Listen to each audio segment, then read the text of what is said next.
Okay, here we are. Alt.nerd.obsessive.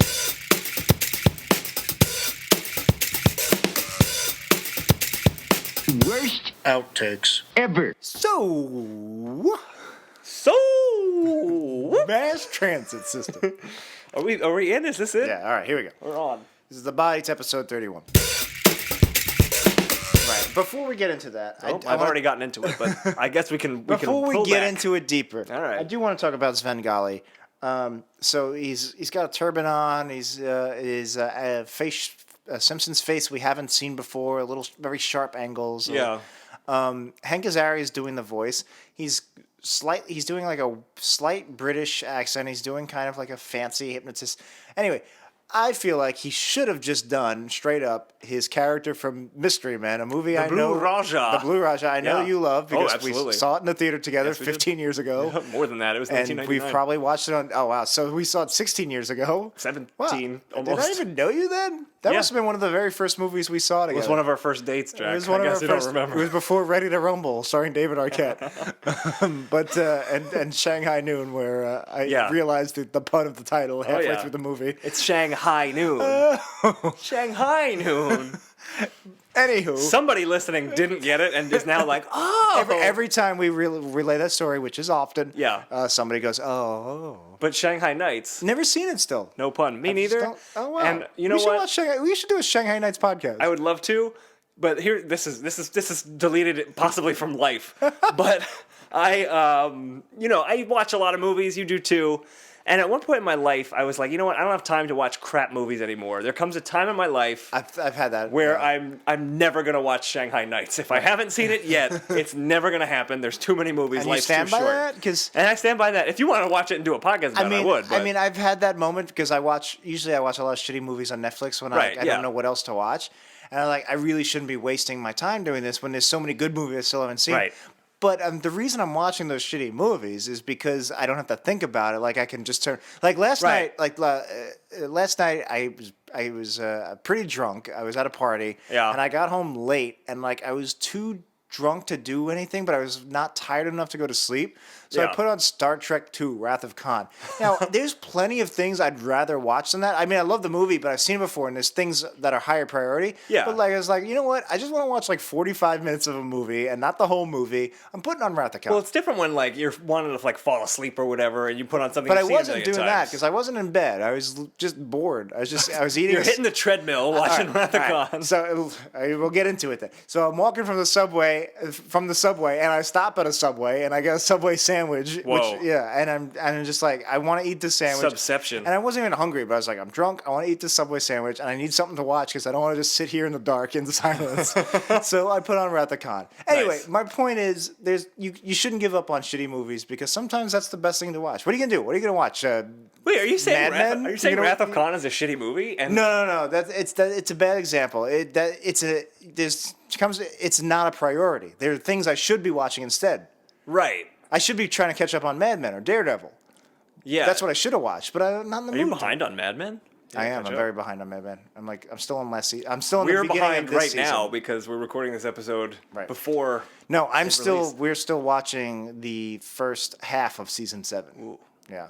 Good- And we good were season. making good way through it, and then Daredevil came out. Now we're watching Daredevil. Yeah, this isn't interesting to anyone. this Look, we is- should get back to The Simpsons. But I did want to talk about how that's a great movie. It's very underrated. Yeah, no, definitely. And especially I'm afraid now. to watch. See, I'm afraid to watch it now because I'm afraid I'm gonna think it's dated, and I actually think it's awful because I've loved it so much. I've seen it many, many times. I've seen it fairly recently. It mostly holds up. And great moment in Mystery Men is Michael Bay is in Mystery Men as an actor. Because all right. Is he one of the trying out for the superhero? No, he's not. We're getting into this now. Yeah. So Mystery Men, the movie, if you haven't seen it, it's kind of like a parody of superhero movies. It's based on an actual comic, right? The Well, Carrot. it's loosely based on Flaming Carrot comics, which were like a subversive sort of parody of superhero comics in the 80s and 90s. That's not super important. But it stars Ben... None of this is is important. Yeah. It stars Ben Stiller. It's a good movie. I think it's on Netflix. So you should check it out. But they have a number of kind of comical gangs that, like the Disco Boys is a gang, Right, with and Eddie Izzard is one of them, yeah. and they're like still they Love love Eddie disco Izzard. and they act like disco guys. One of them was like the frat guys. Right. And they're like typical frat guys. And the bad guy in the movie is played by Jeffrey Rush, who is kind of like bringing all these gangs together to kind of take over the city. He's like Frankenstein? Casanova Frankenstein is his name. And he's like explaining his plot to all of these gangs, and he's like, we're going to do this, this, and this. And one of the frat guys goes, can we still bring the brewskis? And he's That's like, yes, Michael bring Bay? the brewskis. That is Michael Bay saying, can we bring the brewskis? And he was already a big He'd director already at the done time. Bad Boys. He'd already done Armageddon. Yeah. That's huge. Oh, wow, I didn't realize that. Yeah. So if you Google Michael Bay was Mystery Men on he friends YouTube, with the you'll see director? it. I have no idea. Actually, that's weird. This is our Mystery Men podcast, by the way. The director, Kinka Usher, has never done another movie. That's the only movie he's done. He's like a music video director who did that movie and then just never did Did he choose not to do another one? I have no idea. The movie did okay for itself, actually don't even right? know if he's a man. He might be a woman. I mean, Usher the movie launched one of the most played songs of all time, Smash Mouth All-Star. Oh, I don't know if it launched it. Do you know what the Smash Mouth All-Star music video is? Is it Mystery Men? It's the Mystery Men movie, yeah. It's them attack. It's like a tie-in music video. So much for keeping it just The Simpsons, but the song All Star is in so many movies. Shrek, it ends Mystery Men, it ends Shrek, Rat it ends Race, Rat Race. There's Josh a fourth Kirk one I'm favorite. probably forgetting, but I remember there were like 4 movies that was the end song. Yeah, of. it was that's what I'm saying. It's one of the most popular songs of all time, whether it's good or not. And Mystery Men was technically the tie-in song. I did not know that. But Mystery Men's a great movie. Yeah. William H. Macy's great in it. It was Ben Stiller before he became super huge, or is right at his peak. It was before. It's pre-Zoolander. It was after There's Something About Mary. Yeah. Okay. It was the year after. He was like probably filming it when he was doing. But Preston anyway, or so something Hank Azaria, it's one of his few live action roles, at least in the forefront. Well, he had a lot around that time, the late 90s. I mean, he had Birdcage, which was a very small role. He had Godzilla, which was a supporting role. That was not a small role in Birdcage. He's like one of the best parts of that movie. He's one of the best parts of the movie, but it's not a lead role. It's it's supporting, not a lead role. It's a supporting character. But he never really took off as a live act. You know, he's one of the people where my mom might recognize him. And again, I use my mom as mom is the benchmark. Are they Are they mainstream famous, or are they right? You know, our generation famous? Yeah. So she might recognize Hank Azaria from Mad About You or from Birdcage, but she wouldn't know. Like, she's not a Hank Azaria fan. And he tried with his sitcom. I mean, his Showtime show Huff, was it? Yes, which was a pretty decent show. Yeah, exactly. So he's done very well for himself. Yeah. But he's so talented that his career isn't as big as it should be, at least his live action career. Right. I mean, he's a millionaire for the Simpsons. Right, exactly. So that's why I say live action. But anyway, Raja is the Blue Raja is the character he plays. The Blue Raja, and it's funny. You know, it's a funny role. But he's got a turban on, and he's kind of the same. He's not quite magical or mystical. It's like part that, part showmanship. Right. His whole thing is he can throw silverware. Right. But it's very similar to this Svengali character. And so I'm just like, since it was similar enough where I was kind of thinking, you know what? Just do the voice. Don't do 65% of the voice. Do the voice. Wouldn't it be a fun tie-in to be like, hey, look, I'm doing Blue Raja for you 6 Mystery Men fans out there. I guess. 2 of them are us. So I hope the other 4 also agree with us. Dane Cook also in Mystery Men. Dane Cook was in Mystery Men. Yeah, that was the funniest Dane Cook's ever been. That's it. Followed up with the punch in the face was perfect. Yeah. It was a 1, 2, 3, like bam, wham, bam, thank you, ma'am. Thank you, Mystery Men. No, I don't know. Let's talk about Mystery Men for another 20 minutes. Love of God, no. Actually, you're talking about how... This isn't about Mystery Men, right? Okay. And then Chief Wiggum comes in with the police and says that Svengali is wanted, and the reason he's wanted is because he hypnotized the Rock and Roll Hall of Fame to let in Kiss, which I thought was lame. Now, that was another one where it's like... I'm a Kiss fan, so maybe that's why. My brother's a huge Kiss fan. I was trying to think of when Kiss was inducted into the Hall of Fame. I was like, was this an Apatow, or was this definitely not. A later one? Definitely not. The Rock and Roll Hall of Fame, I don't think it existed in 1990. Really? I think it came out. It came out in the 90s. It came out of the closet. The Rock and Roll Hall of Fame. By the way, the Rock and Roll Hall of Fame, big gay. Big scoop. It has sex big gay with scoop. Rock and Roll Hall of Fames of the same gender, and it's proud of it, and we are tolerant. And you know what? We love it. We're politically correct. That's We're right. tolerant. Deal with it. We're cool with Rock and Roll Hall of Fames doing it with Rock and Roll Hall of Fames of the same gender. What's happening today? But yeah, I thought the thing that he let in Kiss was a little lame, but I laughed. I don't know if you liked this when they said, "You're wanted by the police." Sting, and then they start naming the other members of Oh, the police. that's what that was. Yes. Because he was trailing off already. I thought that was funny. He was starting to trail off because he was being hypnotized into letting him go. Yeah. I didn't quite understand what was going on. I thought it was part of him like changing his mind because he was being hypnotized, being like, No, it's okay. Oh, I get it. The police, Like the Sting band, from the the police. Yeah. That's a weird transition, almost like saying, hell was. met the devil. Yeah, no. Yeah, it was It's one of those make you things. one of those crazy make 'em up Playland make you things. Yeah, that's not bad. Yeah, Now that I get it. it made me laugh because they're talking about the Rock and Roll Hall of Fame and the police, and it was funny. There was a second safety inspector of 7G who we'd never seen. Yeah, It worked for me. I didn't hate it. Stacey Didn't love Keach it. was funny.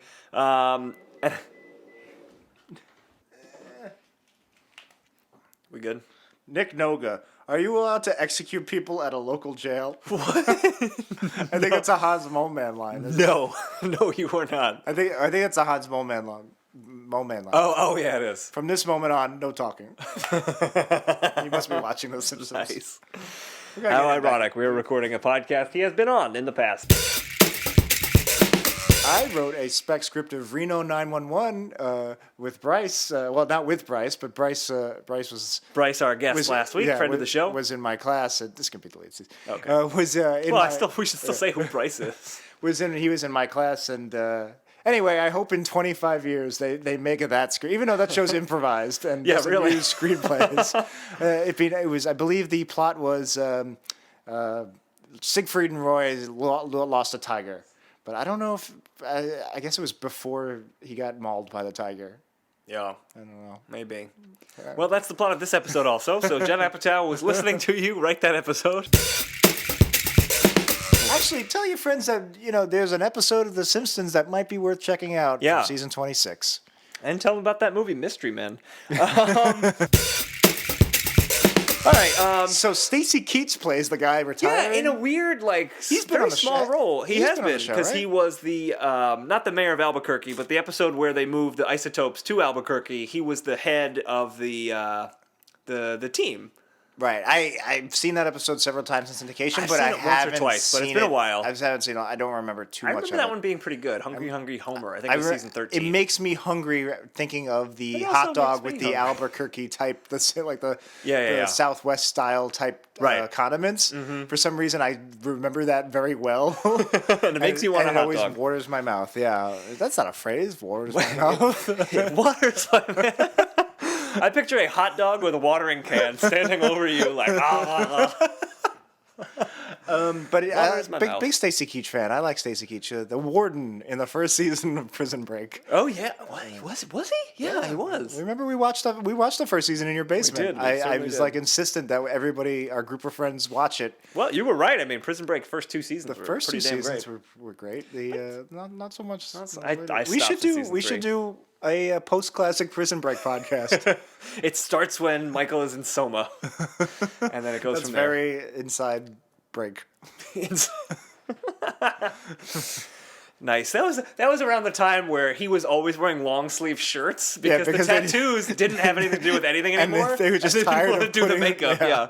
And then in season 5, which I watched it to the very end, it was awful. Yeah. In season 5, they just go. They did 5 seasons. I thought it was 4. And then, I guess they did like They did 5 and they did a movie after that. Ugh. They did 5 seasons in a movie, Prison Break. Nice. They actually do like one episode early season 5 where they go, yeah, so the FBI paid to take your tattoos off, and then that's it. And it's like if you've ever gotten a tattoo off, it leaves residual like scars and stuff. That's the funny. fact that like they took off all of his, it was Yeah. ridiculous. I didn't expect to be talking about Prison Break, but I don't know if you watched the. You Flash. you don't want to do the podcast, fish. That's very exciting. That's not even going to make the deleted scenes. Since we're talking about Prison Break and the main characters, Wentworth Miller and the other guy, Dominic Purcell, I think is his name, they are on The Flash. I don't know if you've watched The Flash on CW. Oh no, they play Hawk and Dove. No, they play. That's the Wonder Years brothers. Well, We're all over. We're yes, Spider-Man. yes, it is. But that was in Justice League, the animated series from 10 years ago. Sort of. That's DC Universe. Well, not the same DC universe. This is the Arrowverse, is what they call it, because it's been Right, from right, Arrow. But no, Wentworth Miller plays Captain Cold, and Dominic Purcell plays Heatwave. Oh, And see, I was on the right track. They're buddies from the comics. They're Two the big actors who rogues. played brothers in a different TV show, playing opposite type superheroes in the DC universe. And I was close. And Teabag, whose name I don't remember, plays the Clock King, also in the Arrowverse. Yeah, I haven't watched Arrow, but I don't know how I feel about them using Batman villains. I would love to just talk about Arrow and the Flash, but that can be a separate podcast. One day. One day, we'll get there. We'll talk about Agents of S.H.I.E.L.D., Daredevil, we'll do the whole TV, superhero TV panoply. But that is not today. Today we're talking about Judd Apatow, so let's hit his highlights again. He wrote 40-Year-Old Virgin. He did. Yeah, I mean, the gag is that Wiggum is in there playing chess with Svengali the hypnotist, but Svengali has used his mind magics on Wiggum to make Wiggum think that he's Svengali and that Svengali's Wiggum, and Svengali walks out. Yeah, there's like sirens, planes. It sounds like the end of Die Hard 2 out there. Yeah, it is. William Sadler's outside doing yoga in the nude. Deep cut to Die Hard 2. I hope William Sadler's listening right now. I would love it if he was. We're big fans. They remember. Big fans of Bill and Ted 2. He's the president in the MCU. That's right. Well, that's a great tying in point, because this was a Marvel-related ending. Well, we're not going to keep all that. It's too long. Okay, well, deleted scenes. Hell with you and your tie-ins and your segues. I think we're moving at a pretty steady clip, though. Yeah. I don't know if you heard me, but we could hear you peeing. Like it's all been recorded. I don't know if you want to use that. You going like, oh. You heard me doing that? Yes. Picked up everything. It's a good mic you got. Feel free to. If I had less, not self-esteem, whatever, not dignity. Self-respect. Yeah, it's something like Yeah, that. that one. By the way, I want to talk about Mystery Men for another half. Please don't. I need to go home. Worst episode ever.